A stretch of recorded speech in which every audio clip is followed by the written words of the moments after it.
আও কামা কালা আলাইহিস সালাম হাবিবুল্লাহ মুহাম্মদুর রাসূলুল্লাহ সাল্লাল্লাহু আলাইহি ওয়াসাল্লাম নবী আমার হাদিস শরীফে বলেন ও আমার সাহাবারা উম্মাতুন কাতিরা যেটা যারা ঘুমের ভেতরে সকালে আমি নবীকে দেখলো, আমি নবীর সঙ্গে দিদার করলো, আমি নবীকে জিয়ারত করলো, ফাকাত রাআনিয়াল হক ওয়া আমাকে সত্য সত্য দেখে ফেললো। একটু জোরে বলুন না সুবহানাল্লাহ। আল্লাহ রাসূল জানিয়ে দিলেন ফাইন্না শাইতানা লা ইয়াতামাসসালু বি আও কামা কালা আলাইহিস সালাম। আল্লাহ রাসূল জানিয়ে দিলেন কেননা শয়তান অনেক আকৃতি ধারণ করতে পারলেও আমি রাসূলুল্লাহ আকৃতি ধারণ করে আমার উম্মতকে ধোঁকা দিতে পারে না, পারে না, পারবে না। আর একটু মন খুলে বলুন আবু বকর স্বপ্ন দেখছে কে? রাসূল। এমনি পীর বংশে জন্মালেই পীর হতে সাধনা লাগে না। 4 বছরের ছেলে ন্যান্ত ঘোরে, ঠিক না বল? 4 বছরের আবু বকর রাতে কাঁদছে, আম্মা মুহাব্বাতুন নিসা। আমার ভাই আছে, কি নাম জানো আপনার? আপনার নাম শহীদুল ভাই। বাবু আপনার নাম নাসিরউদ্দিন। হ্যাঁ, ওনার নাতনি আমার শহীদুল ভাইয়ের মেয়ে। ওনারা যে প্রতিষ্ঠানটা দুটো মেয়ে ভর্তি করেছে বাগবাড়িয়া, ওটার রাখাল আমি, আপনাদের বাপ্পাদার সভাপতি। ওই প্রতিষ্ঠানটা আমার দাদা পীরের মায়ের স্মৃতি বিজড়িত মুহাব্বাতুন নিসা। যদি বলবেন ভাই আম্মা অনেক কারণ জিজ্ঞেস করলো, কিন্তু হুজুর বললেন আম্মু এগুলোর একটাও না। আমি স্বপ্নে দেখলাম আমার নবী একজনের জানাজা পড়াতে। এটা কাঁদছো কেন বাবা? নবী দেখাতো, এটা তো মানুষের গর্ব, ঠিক না? আল্লাহ পাকের নবী 19 শতাব্দীর যুব সংস্কার ও মুজাদ্দিদুল সামাদ কুতুবুল আলাম পীর আল্লামা আবু বকর সিদ্দিক আল কুরাইশি রাহমাতুল্লাহ আলাইহি আম্মাকে ডেকে বললেন ও আমার মা জননী, ও আমার আম্মা জান, মা জননী আমার কান্নার কারণ হলো আমি যখন নবীকে জানাজার ময়দানে দেখতে পেলাম, আমি সব মানুষের ভিড় ঠেলে ঠেলে তোমার ছোট 4 বছরের ছেলে আবু বকর, তোমার 4 বছরের বেটা আবু বকর ভিড় ঠেলে ঠেলে রাসূল ইমামতির জায়গায় দাঁড়িয়ে রয়েছে। আমি রাসূলুল্লাহর সামনে গেলাম, আমি রাসূলুল্লাহর সামনে গেলাম, সামনে গিয়ে বলে দিলাম আসসালামু আলাইকা ইয়া রাসূলুল্লাহ, আসসালামু আলাইকা ইয়া হাবিবাল্লাহ। আমার মা জননী কিন্তু নবী আমার সালামের জবাব দিলেন না, রাসূল মুখটা ফিরিয়ে দিলেন। 4 বছরের আবু বকর আম্মু, আমি ভিড় ঠেলে ঠেলে ছোট ছেলে আবু বকর হুজুরের ইমামতির জায়গাতে গেলাম, হুজুর দাঁড়িয়ে আছে, আমি হুজুরের সামনে বললাম হুজুর আসসালামু আলাইকা ইয়া রাসূলুল্লাহ। হুজুর উত্তর দিলেন না, হুজুর মুখটা ফিরিয়ে নিলেন। আমার কষ্ট। আল্লাহ নবী আবু বকর সিদ্দিক রাহমাতুল্লাহ আলাইহি আমার আম্মা জানতে বললেন ও আমার মা জননী, আবার দ্বিতীয়বারে আমি সালাম দিয়ে দিলাম আসসালামু আলাইকা ইয়া রাসূলুল্লাহ, আসসালামু আলাইকা ইয়া হাবিবাল্লাহ, আসসালামু আলাইকা ইয়া নবিয়াল্লাহ, আসসালামু আলাইকা ইয়া সাইয়্যিদাল মুরসালিন, আসসালামু আলাইকা يا خاتم النبيين، السلام عليك يا رحمة للعالمين، السلام عليك يا شافي المذنبين، السلام عليك يا خير خلق الله। আবার আমি সালাম দিয়ে দিলাম, আমার মা জননী নবী আমার সালামের জবাব দিলেন না, আমার থেকে আমার মুখটা ফিরিয়ে দিলেন। আমি বড় দুঃখিত। খাবার সালাম দিলেন, খুব ভালো কথা। 4 বছরের আবু বকর হুজুর নবীকে দেখছেন, কিন্তু লেকিন রাসূল সালাম দিচ্ছেন আর নবী মুখটা ঘুরিয়ে দিচ্ছেন, এটা তো ভালো। আবু বকর হুজুর বললেন আম্মু তৃতীয়বারে সালাম দেওয়ার নিয়ত করেছে, কিন্তু সালাম দিলাম না, কারণ 2 বার হয়ে গেছে। 3 বারে যদি সালাম দেই হুজুর মুখ ফিরিয়ে নাই, বেয়াদবি হয়ে যায়। কি হবে? হুজুরের সামনে খেলাফ হবে। আমি 4 বছরের আবু বকর আম্মু এই সব শক্তি যেন আল্লাহ আমাকে দান করছেন। জোরে বলবেন সুবহানাল্লাহ। কি কি কি ওলি আল্লাহ আমাদেরকে দিয়েছে, কি নবী দিয়েছেন, কি ইমাম দিয়েছেন। ইমাম আযম আবু হানিফা রাহমাতুল্লাহ আলাইহি সাধারণ লোকে ওযু করলে ওযুর পানিতে গোড়া ধরে যেত, বয়ে যেত। ইমাম আযম আবু হানিফা চোখে দেখতে দেখতে মন খুলে বলুন আপনি কি নবী, কি ইমাম, কি ওলি পেলেন, এরপরেও পরিবর্তন হলেন না। এটাই তো কপালের দোষ, ঠিক কি না? ঠিক ঠিক। দরকার আছে না ভাই পরিবর্তনের? মন খুলে বলুন ইনশাআল্লাহ। আল্লাহর নবী আবু বকর সিদ্দিক আল কুরাইশি রাহমাতুল্লাহ আলাইহি মাননীকে ডেকে বললেন, আমার আম্মা জান তৃতীয়বারের জন্য সালাম দিলেন না, বেয়াদবি হয়ে যাবে, আমার নবীর শানের খেলাফ হয়ে যাবে। আমি রাসূলুল্লাহর সামনে দাঁড়িয়ে বললাম, ইয়া রাসূলুল্লাহ, ইয়া হাবিবাল্লাহ, হুজুর আমি ছোট্ট ছেলে 4 বছরের আবু বকর, আল্লাহ আমি যদি কোনো দোষী অন্যায় অপরাধ করি, আমার আল্লাহর দরবারে আমার দোষ এখনো গণ্য হয় না, কারণ আমার বয়স মাত্র 4 বছরের ছেলে দুষ্টমি গোনা বলে লেখা হয় 12 বছর না হওয়া পর্যন্ত। ইয়া রাসূলুল্লাহ, হাবিবাল্লাহ, আমি 4 বছরের আবু বকর, আল্লাহর কাছে যদি কোনো অপরাধ করি, আমার চলাফেরার যদি কোনো ঘাটতি হয়, আমার আল্লাহ তো এখনো আবু বকরের নামে গোনা লেখে না। ইয়া রাসূলুল্লাহ, হাবিবাল্লাহ, আমার আচার আচরণে, আমার ব্যবহারে যদি আপনিও খুশি হন, হুজুর হুজুর হুজুর আমাকে ক্ষমা করুন। আল্লাহ যখন আমাকে ক্ষমা করে রেখেছে 4 বছর বয়সের আবু বকরকে, ইয়া রাসূলুল্লাহ, হাবিবাল্লাহ, আপনিও ক্ষমা করে দিন। জোরে বলুন সুবহানাল্লাহ। আল্লাহ পাকের নবী হাবিবুল্লাহ মুহাম্মদুর রাসূলুল্লাহ সাল্লাল্লাহু আলাইহি ওয়াসাল্লাম আর স্থির থাকতে পারলেন না।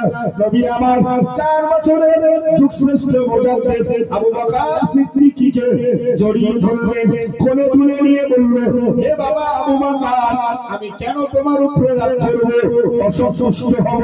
আমার মোটেও রাগ নাই, তোমার কোন কাজে আমার অসন্তুষ্ট নাই।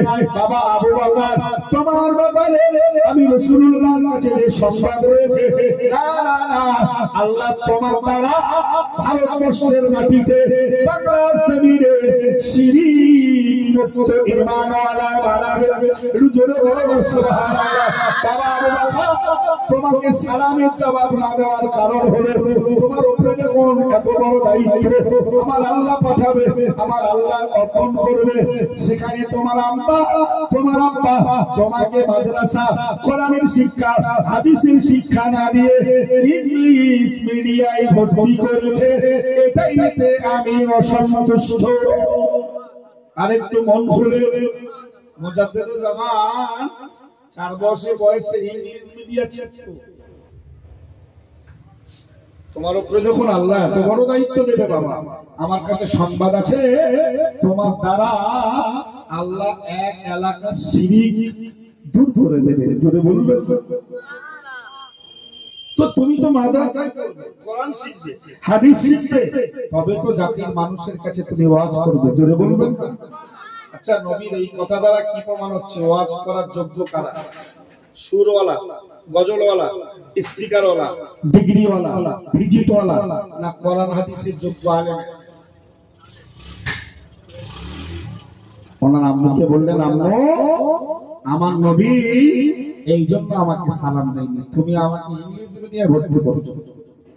পরে খোঁজ করে, তখন তো এত মাদ্রাসা ছিল না, এত শিক্ষার ব্যবস্থা ছিল না, প্রাথমিক শিক্ষা দিলেন উনি। এক পর্যায়ে মদিনাতুল মানববাদাতে আমাদের পীর ও মুর্শিদ পড়াশোনার জন্য সুযোগ দিলেন। যদি বলুন মদিনার মানববাদার বিখ্যাত বিখ্যাত মুহাদ্দিসদের কাছে মুজাদ্দিদুল জামান কুতুবুল আলা আলা হযরত দাদা পীর কেবলা রাহমাতুল্লাহ আলাইহি 40টি হাদিস নয়, 40টি হাদিসের কিতাব পড়ে শিক্ষকদের কাছ থেকে পড়ানোর সার্টিফিকেট পেয়েছে।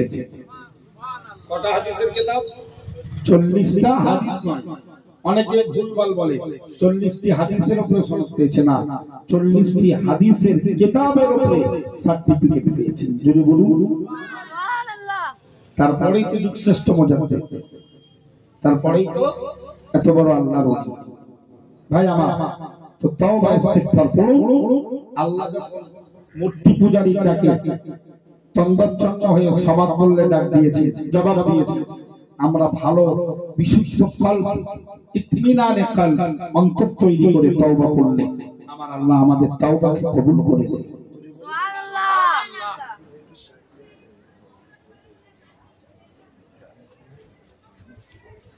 10টা করে কিন্তু আমার তো 11টা টাইম আছে, মুশকিল হয়ে যাবে। ওখানে পৌঁছে দাও না, এই লোকটা পরে দাও, আগে দাও দিলেই বসে যেতে।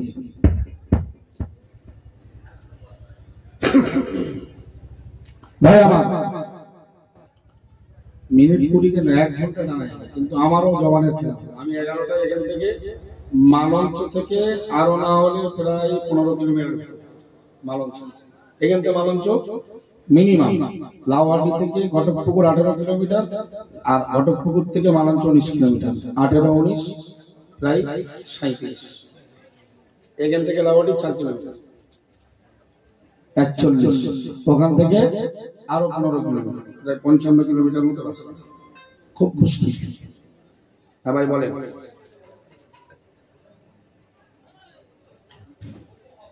বুঝতে পারলেন? যাই হোক, তাহলে আমি আপনাকে বোঝাচ্ছিলাম একটা স্বচ্ছ পরিষ্কার জীবন তৈরি করুন। দুনিয়াদারি তো হবেই, আল্লাহ যেটা তকদিরে রেখেছে। ভাই পৃথিবীর সবাই মিলে আমার বিরুদ্ধে আন্দোলন করলে আপনার আমার তকদিরকে ছিনিয়ে নিতে, আবার পৃথিবীর সব লোক যদি আমার পক্ষে দাঁড়িয়ে আন্দোলন করে কিছু আমাকে পাইয়ে দেওয়া, তকদিরে জানে কিয়ামত পর্যন্ত কেউ পাইয়ে দিবে। কথা বুঝলেন না? আল্লাহ কোরআন শরীফে জানিয়ে দিলেন, আস্তাগফিরু রাব্বাকুম ইন্নাহু কানা গফফারা ইরসিলিস সামাআ আলাইকুম মিদরারা ওয়া ইউমদিদকুম বিআমওয়ালিন ওয়া বানিনা ওয়া ইয়াজআল লাকুম জান্নাতিন ওয়া আনহারা মা লাকুম লা তারজুনা লিল্লাহি ওয়া ক্বারা। আমার আল্লাহ কোরআন শরীফে 29 নম্বর পারার সূরা নূহ এর ভিতরে জানিয়ে দিলেন, আস্তাগফিরু রাব্বাকুম আস্তাগফিরু রাব্বাকুম। ও আমার বান্দা বান্দীরা, তোমরা তোমাদের রবের কাছে ক্ষমা চেয়ে নাও, ইস্তিগফার করে নাও। ইন্নাহু কানা গফফারা, নিশ্চয়ই তিনি ক্ষমাশীল ক্ষমাশীল ক্ষমাশীল। জোরে বলুন না সুবহানাল্লাহ। আমার আল্লাহ জানিয়ে দিলেন, ও আমার বান্দা বান্দীরা, ইস্তিগফার করে দিলে, ক্ষমা চেয়ে নিলে বিনিময়ে অনেকগুলো পুরস্কার পাওয়া যায়।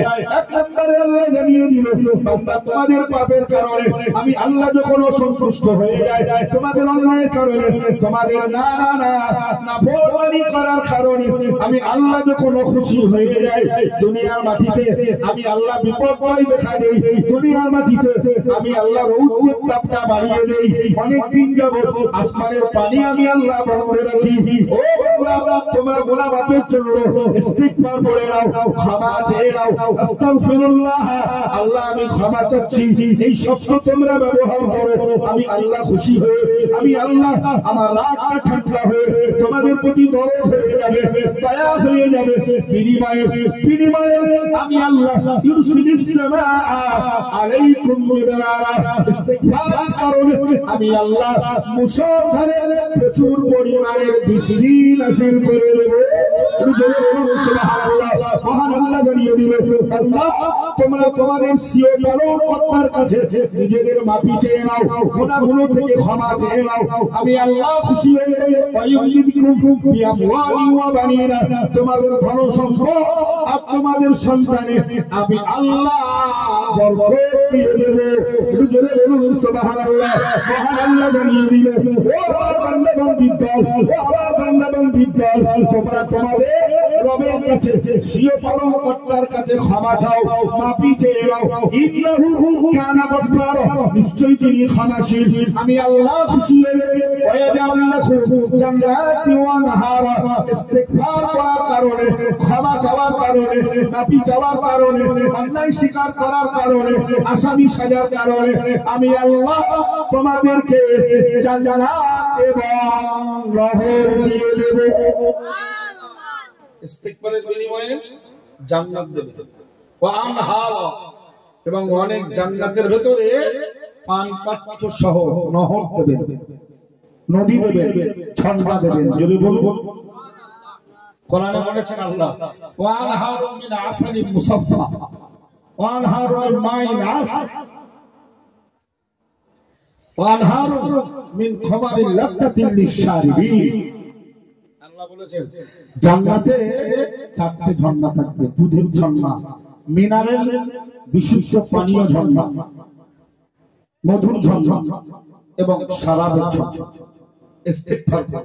ইস্তিগফার পড়লে আল্লাহ বিগত জীবনের গুনাহ তো মাফ করেন, গুনাহগুলো নেকি দ্বারা পরিবর্তন করেন, সঙ্গে আসমান থেকে আল্লাহ বর্ষণ করেন এবং সন্তান সন্ততিতে অর্থে আল্লাহ বরকত দেন। সর্বোপরি আল্লাহ ইস্তিগফারকারীদের জন্য জান্নাত দেন। যদি বলি আর কি দেয়, মা লাকুম লা তারজুনা, তোমরা যা কিছু চাইবে জান্নাতের ভেতরে আল্লাহ তোমাদের সবকিছু দান করে দেবেন। যদি বলি আল্লাহর একজন ওলি নাম আব্দুল্লাহ ইবনে মুবারক। আব্দুল্লাহ ইবনে মুবারক মানে মুবারকের বেটা আব্দুল্লাহ, মুবারকের বেটা আব্দুল্লাহ মানে আরবিক ল্যাঙ্গুয়েজের যারা, আরবি ভাষাভাষীর মানুষ যারা, ওদের বাবার সঙ্গে ছেলের সঙ্গে বাবার নাম যুক্ত থাকে, ছেলের সঙ্গে বাবার নাম যুক্ত থাকে। কাগজ কলম ওমর ইবনুল খাত্তাব, আছে না, আলী ইবনে আবি তালিব, উসমান ইবনে আফফান মানে আফফানের বেটা উসমান, আবু তালেবের বেটা আলী রাদিয়াল্লাহু তাআলা আনহু, খাত্তাবের বেটা ওমর রাদিয়াল্লাহু আনহু, মুহাম্মদ ইবনে আব্দুল্লাহ, আব্দুল্লাহর বেটা মুহাম্মদ সাল্লাল্লাহু আলাইহি ওয়াসাল্লাম। এটা ওদের স্টাইল। আর কিয়ামতের দিন আল্লাহ এই সেম প্যাটার্নে আমাদেরকে ডাকবে, অমুকের বেটা অমুক। সুবহানাল্লাহ। সুতরাং একটা সুন্দর নাম হওয়া, সুন্দর বাবা পাওয়া, নিজেও সুন্দর হওয়া, এটাও একেবারে গুরুত্বপূর্ণ এক দায়িত্ব। তো আব্দুল্লাহ ইবনে মুবারক যুবকদের জন্য ওয়াজটা অত্যন্ত ফলপ্রসূ, অর্থ সম্পদশালী বাড়ির ছেলেদের জন্য ওয়াজটা অত্যন্ত প্রয়োজন। আব্দুল্লাহ ইবনে মুবারক, আব্দুল্লাহ ছিলেন মুবারকের বেটা, আর মুবারক রাহমাতুল্লাহ আলাইহি ছিলেন খেটে খাওয়ার একটা গ্রামের মানুষ, সাধারণ পরিবারের ছেলে। অর্থের অভাবে, সংসারের দায়ে উনি কাজ করতেন এক বাগান মালিকের বাগান দেখাশোনা। কি কাজ করতেন? বাগান মালিকের বাগান দেখভাল করতেন। আব্দুল্লাহর পরিচয় বলার আগে ওনার আব্বা মুবারকের পরিচয়টা একটু শুনুন। মুবারক রাহমাতুল্লাহ, আমরা সবাই ভালো স্ত্রী, ভালো ছেলে, ভালো মেয়ে পাওয়ার আশাবাদী, কিন্তু আমরা ভালো হতে চাই না, আমরা ভালো হতে চাই না। তাহলে বৃক্ষ তোমার ফলে পরিচয়, এটা আমরা বলি বৃক্ষ তুমি ভালো না খারাপ, তোমার ফল তার পরিচয় দেবে। কিন্তু আমি একটু ঘুরিয়ে বলি যে ফল ভালো হওয়া নির্ভর করছে বৃক্ষের উপর। ঠিক বলছি না? বৃক্ষ তোমার ফলে পরিচয়, ফল ভালো হলে গাছটা ভালো, কিন্তু তার আগে ভাবতে হবে গাছটা কি ভালো বংশের গাছ, জাতীয় গাছ। সব গাছে তো ফল একই গাছ, একই ক্যাটাগরির গাছ, কিন্তু সব গাছের ফল। ওই জন্য গাছ ভালো হলে ফল ভালো হওয়া স্বাভাবিক। তো হযরত মুবারক রাহমাতুল্লাহ আলাইহি বাগান মালিকের বাগানে কাজ করতেন। একদিন বাগান মালিক বাগানে এসে বলল, মুবারক আমারে একটু ফল খাওয়া, সুস্বাদু টাটকা ফল খাওয়া। তো উনি একটা গাছ থেকে ফল তুলে এনে দিলেন। তো ফল তুলে দেওয়ার পরে বাগান মালিক খেয়ে বললেন যে এই ফলটা তো এত সুস্বাদু লাগলো না মুবারক, অন্য আরেকটা ফল খাওয়া। আবার একটা অন্য গাছের অন্য ফল এনে দিলেন, সেটাও ভালো লাগলো না। আবার একটা অন্য গাছে অন্য ফল এনে দিলেন, ভালো লাগলো না। কয়েকবার মালিক পক্ষকে খুশি করার জন্য বিভিন্ন গাছে ফল তুলে এনে এনে দিলেন।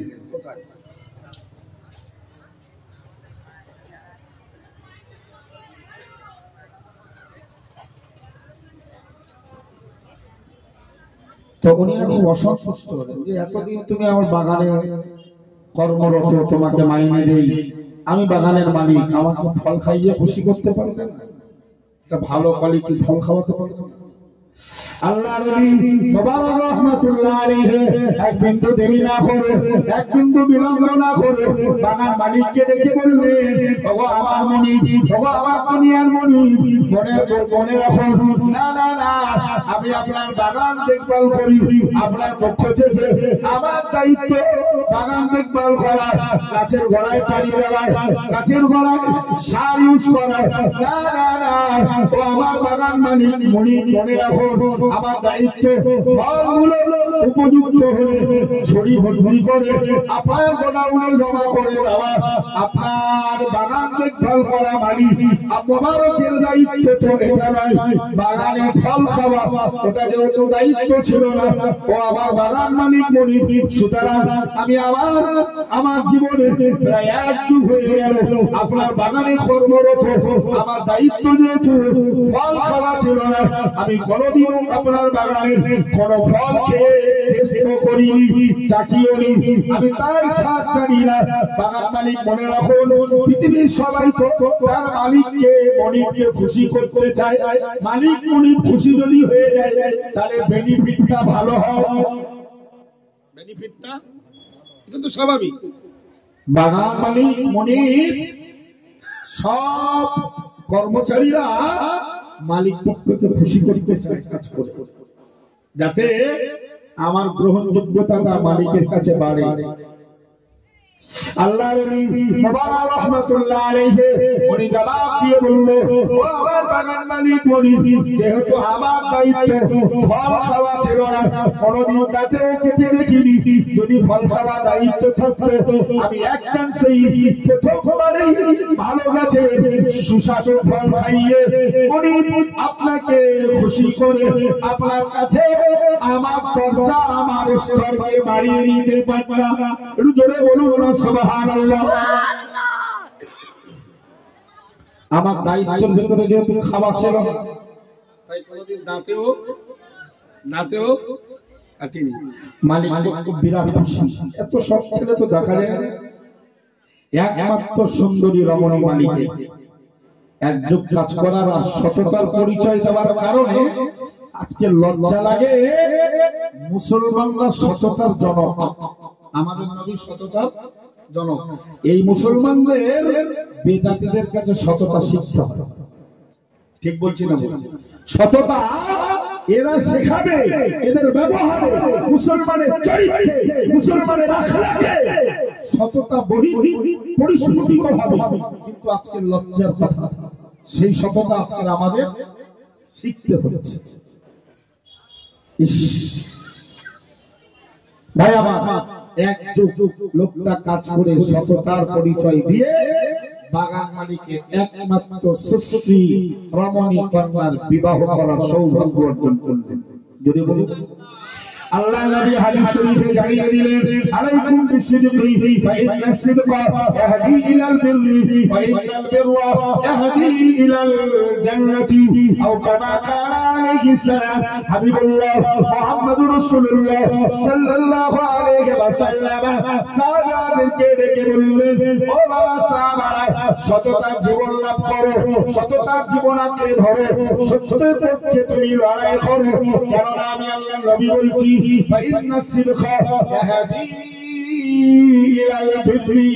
সততা মানুষকে নেকির রাস্তা দেখায়, পুণ্যের রাস্তা দেখায়, সওয়াবের রাস্তা দেখায়। ওয়াইনাল বিররা ইয়াহদি ইলাল জান্নাতি। আর সততা আর পুণ্যতা নেকি মানুষকে জান্নাতের লোকেশন দেয়। একটু জোরে বলুন সুবহানাল্লাহ।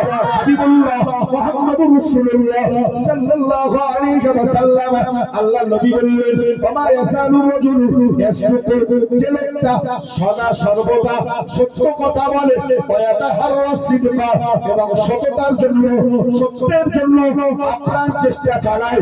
আল্লাহ পাকের রাসূল জানিয়ে দিলেন, হাত্তা ইত্তাবা ইনদাল্লাহি সিদ্দিকা, তার নামায় বলে কিয়ামতের মহাময়দানে তার নামের শেষে আল্লাহ সিদ্দিক উপাধিতে ভূষিত করে দেন। হতে পারে না খান, টোটো চালক, দিন মজুর, রাজমিস্ত্রি, কিন্তু সততার জীবন লাভ করলে আল্লাহ প্রদত্ত কিয়ামতের দিন আব্দুর রহমানের নামের পাশে সিদ্দিকী উপাধি লেগে যাবে। যদি বলুন হাবিবুল্লাহ জানিয়ে দিলেন, গল্প করছি না বন্ধু আমার, বুখারী শরীফের riwayat, আমার আল্লাহ রাসূল জানিয়ে দিল, না না না ওয়াইয়াকুমুল কাদিবা, ওগো আমার সাহাবারা ঠিক অনুরূপ ভাবে মিথ্যা জীবন থেকে বয়কট করো, মিথ্যা জীবন থেকে পরিহার করো, মিথ্যাকে জীবন থেকে সরিয়ে দেন, মুছে ফেলো। কেন না ফাইনাল কাদিবা ইয়াহদি ইলাল ফুজুরি, মিথ্যা মানুষকে পাপের রাস্তা দেখায়, মিথ্যা মানুষকে অন্যায়ের রাস্তা দেখায়, মিথ্যা মানুষকে গুনাহের রাস্তা উন্মুক্ত করে দেয়। ওয়া ইন্নাল ফুজুরা ইয়াহদি ইলান নারি, আও কামা ক্বালা আলাইহিস সালাম, আল্লাহ নবী বলেন, আর গুনাহ পাপ অন্যায় মানুষকে জাহান্নামে নিয়ে যায়। একটু বলুন নাউজুবিল্লাহ। আল্লাহ পাকের রাসূল জানিয়ে দিলে, সাবিরা তোমরা মাথায় রাখো, না না না ওমা ইয়াসালু রাজুলুন ইয়াকদিবু, যে লোকটা সদা সর্বদা মিথ্যার সঙ্গে আপোষ, মিথ্যা নিয়ে চলাফেরা করে, ওয়ায়াতাহাররাল কাদিবা, মিথ্যা বলার জন্য প্রচেষ্টা চালায়, নবী আমার জানিয়ে দিলেন, হাত্তা ইত্তাবা ইনদাল্লাহি কাযাবা, ওই লোকটার নামে শেষে কাযাব কথা, অধিক মিথ্যাবাদী উপাধিতে ভূষিত করা হয়। বলুন নাউজুবিল্লাহ। সততার জীবন লাভ করুন, মিথ্যা পরিহার করুন, জান্নাত পেয়ে যাবেন। যদি বলবেন সুবহানাল্লাহ, জান্নাত কি অত সহজ? সারা জীবন মিথ্যার সঙ্গে আঘাত করলেন, আপনি চোখে দেখে বুঝতে পারছেন এটা হক, এটা সত্য, এরপরেও চোখ বন্ধ করে অন্যায়ের পক্ষে, অন্যায়ের দলে জিন্দাবাদ করলেন, ধরাশয়ী হয়ে। আল্লাহ পাকের রাসূল অনেকটি হাদিসে জানিয়ে দিলেন, আলা যাইবু বিবাইতিল জান্নাতি বিবাইতি ফি রাবাদিল জান্নাতি লিমান তারাকাল বিরা ওয়া ইন কানা মুহিক্কা আও কামা ক্বালা আলাইহিস সালাম। আল্লাহ পাকের নবী, আল্লাহ পাকের রাসূল হাবিবুল্লাহ নবী আমার জানিয়ে দিলেন, সাবিরা, যে লোকটা ন্যায় হওয়ার পরেও, দাবিদার হওয়ার পরেও সকল পরিত্যাগ করলো, ফিতনা থেকে বাঁচলো, মারামারি কাটাকাটি থেকে দূরে থাকলো, আল্লাহ পাকের রাসূল জানিয়ে দিলেন, ওই লোকটার জন্য জান্নাতের খোলা ময়দানে একটি ঘরের দায়িত্ব আমি গ্রহণ করলাম। ফর এক্সাম্পল, দুই ভাইয়ের দ্বন্দ্ব, আপনি বা আমি দাবিদার, এটা আমার ন্যায্য, এরপরেও কেউ যে না এটা যদি আমি আমার বলে দাবিদার বুঝে নিতে চাই, ফিতনা হবে, মারামারি হবে, কলহ হবে, বিবাদ হবে, সংঘর্ষ হবে, এই ভেবে কেউ যদি দূরে সরে আসে ঝগড়া থেকে, নবী বললেন জান্নাতের খোলা প্রান্তরে একটি ঘরের দায়িত্ব আমি রাসূল গ্রহণ করলাম। আল্লাহ পাকের নবী জানিয়ে দিলেন, আমি বাইতিন ফি ওয়াসাতিল জান্নাতি লিমান তারাকাল কাদিবা ওয়া ইন কানা মাসিহা আও কামা ক্বালা আলাইহিস সালাম। হাবিবুল্লাহ মুহাম্মদুর রাসূলুল্লাহ সাল্লাল্লাহু আলাইহি ওয়াসাল্লাম, আল্লাহ নবী ঘোষণা দিলেন, ও বাবা সাহাবীরা, যারা ঠাট্টা বিদ্রূপের ছলে মিথ্যা বলে না, মিথ্যা পরিহার করলো, মিথ্যা থেকে দূরে থাকলো, জান্নাতের মধ্যবর্তী স্থানে তার জন্য একটি ঘরের দায়িত্ব আমি রাসূল আমার। আরেকটু মন খুলে নারায়ে তাকবীর, নারায়ে তাকবীর, নারায়ে তাকবীর। জনাব মুফতি আব্দুল মাতিন সাহেব হুজুর, জনাব মুফতি আব্দুল মাতিন সাহেব হুজুর, নারায়ে তাকবীর। নবী আমার শেষ কথা বললেন, ওই অবিবাহিত ফি আ'লাল জান্নাতি